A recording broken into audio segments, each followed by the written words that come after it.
Bonjour à tous et bienvenue pour cette deuxième partie du carnet de notes du mois de février 2019. Dans cette deuxième partie, je vais évoquer les résultats des joueurs et des joueuses belges sur les tournois du circuit ITF World Tour. Des résultats assez décevants tout de même, avec un seul titre remporté, alors que la grogne des joueurs et des joueuses sur ce nouveau circuit grandit de semaine en semaine, mais je vous explique ça tout de suite.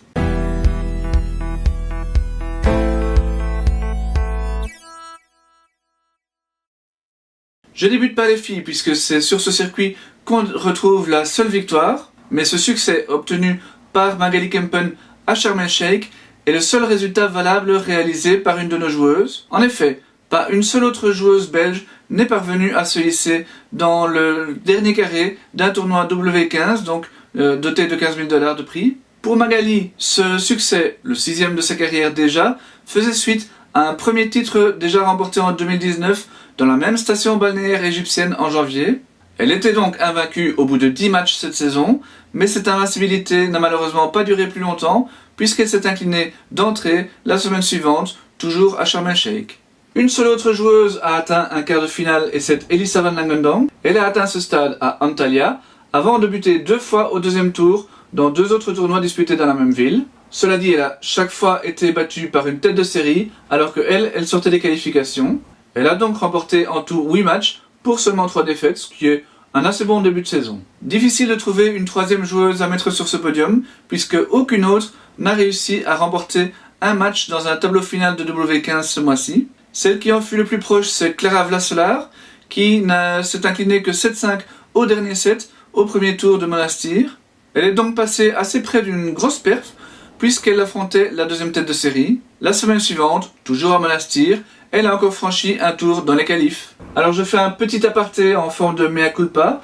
C'est pendant l'écriture de la vidéo que vous regardez en ce moment même que je me suis rendu compte que les tournois W25, contrairement à leur homologue masculin, n'offrent pas de points pour le classement ITF World Tour, mais bien des points pour le classement WTA. Cette incongruité du système qui ne m'avait pas sauté aux yeux jusqu'ici a tout de même d'assez grosses conséquences sur les podiums de ce carnet de notes. En effet, dans un premier temps, je pensais octroyer la première place de ce podium à Marina Zanevska grâce à 2 très bons résultats dans des W25, une finale à Altenkirchen et un quart de finale à Moscou. Mais en réalité, si on combine ces résultats avec sa demi-finale au W60 de Longstone dont j'ai parlé dans la première vidéo, eh bien Marina aurait dû être sur le podium du classement WTA. De même, grâce à sa demi-finale à Altenkirchen, Marie Benoît aurait dû être mentionnée lors de la première vidéo de ce carnet de notes. Mais voilà, la vidéo précédente était déjà tournée et publiée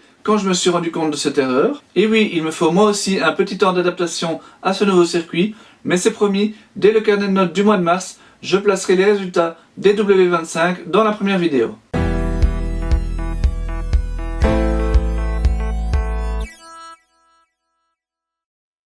Chez les garçons, les tournois de 25 000 $ font bien partie du ITF World Tour et les résultats belges ont été un petit peu meilleurs, sans être exceptionnels pour autant. Personne n'a remporté de titre ce mois-ci, mais 2 finales ont été disputées tout de même, dont celle de Christopher Heyman au M15 de Monastir. Dans ce tournoi, Chris a été bousculé en quart et en demi avant de devoir abandonner lors de la finale.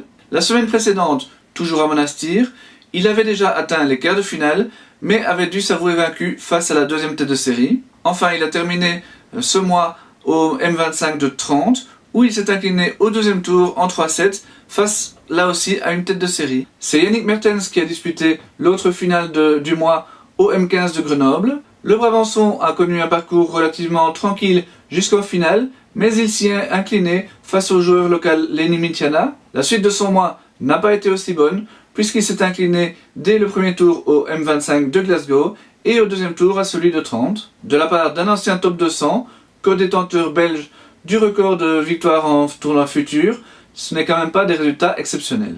Le troisième joueur de notre podium est Maxime Powells. Alors Maxime est retourné à Monastir en février, après y avoir déjà disputé 2 tournois en janvier, et il y a connu des résultats totalement similaires, à savoir une demi-finale lors de la première épreuve, et puis une élimination au deuxième tour. La différence principale entre ces deux tournées, c'est que lors du tournoi où il a atteint le dernier carré, il avait dû passer par les qualifications. Deux autres joueurs belges ont atteint une demi-finale. Tout d'abord Omar Salman qui est parvenu à Palma Nova sur l'île de Majorque. Malheureusement, il a dû y abandonner dès le début de son match face à l'Espagnol Roca Batalla qui est l'actuel leader du classement ITF World Tour masculin. Omar n'est revenu qu'en fin de mois à Monastir, mais il y a été battu d'entrée, certes en 3-7 face à la quatrième tête de série. Michael Geerts a lui aussi disputé une demi-finale, c'était à Sharm el-Sheikh, et avec au passage une belle victoire face à l'expérimenté joueur suédois Marcus Eriksson.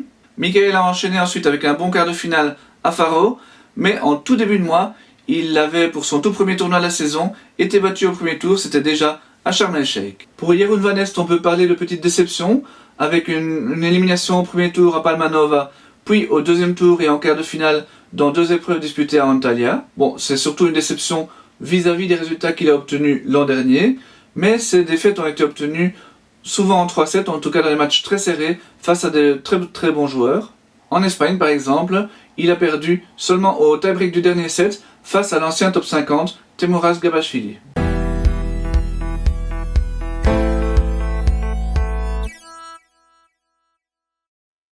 Au classement masculin, on voit que Chris Seyman progresse légèrement et prend surtout la première place belge au néo-retraité Germain Gigounon. Petite progression également d'Omar Salman, Michael Geerts et Maxime Powels. Une chose assez étrange, vous le voyez, c'est l'entrée dans ce classement de Steve Darcy, qu'il doit grâce à sa qualification pour le tableau final du Challenger de Pau. Car oui, sortir des qualifications lors d'un Challenger offre des points dans ce classement ITF World Tour. Chez les filles, c'est Magali Kempen qui fait le plus impressionnant du mois et de loin. Alors elle doit cette super progression au fait qu'elle a obtenu seulement début février les points de sa première victoire à Sharm el-Sheikh. Et évidemment, les points de sa deuxième se sont accumulés aussi. Et donc vous voyez ce magnifique bond. Mais à part ça, malheureusement, il y a vraiment eu très peu de mouvements ce mois-ci chez les filles. Alors comment expliquer cette faible qualité des résultats belges lors de ces tournois ? Eh bien, je dirais qu'il y a deux explications. Tout d'abord, beaucoup de joueurs et de joueuses ont pris leur retraite fin 2018 en raison souvent de blessures, mais aussi assez souvent parce qu'ils n'avaient pas envie de recommencer à zéro avec ce nouveau système de classement ITF World Tour. Dans ces rangs, on peut compter Germain Gigounon, Romain Barbosa, Yannick Reuter, Maxime Otom, et chez les filles, Anne-Sophie Mestak, Tamarine Handler, Deborah Kerfs, Britt Goekens, tous ont rangé leur raquette à la fin de l'année dernière. À côté de ça, il y a également énormément de joueurs blessés. Je pense évidemment à Joris Delors, Julien Canina ou Clément Gens chez les garçons, ou encore chez les filles, à des joueuses qui étaient en pleine progression comme Margot Bovy, Luna Mers ou Oksana Marine. Je viens donc de vous citer les noms de 7 garçons et de 7 filles qui, il y a encore un an, avaient le potentiel pour remporter des tournois dans cette catégorie chaque semaine et qui aujourd'hui ne jouent plus, donc ça fait quand même beaucoup. Alors en attendant le retour des blessés et l'arrivée de quelques jeunes, je pense notamment à Arnaud Bovy et Gauthier Monclin, eh bien, il n'y a plus beaucoup de joueurs, ils sont peut-être une poignée à être capables de vraiment jouer les premiers rôles dans les tournois de 15 000 $. Enfin, il y a beaucoup de choses plus intéressantes à raconter sur le circuit des jeunes et en double notamment, et ça tombe bien parce que c'est justement de ça dont je vais vous parler dans la prochaine vidéo. Je vous retrouve donc dans quelques jours pour vous raconter tout ça. À bientôt!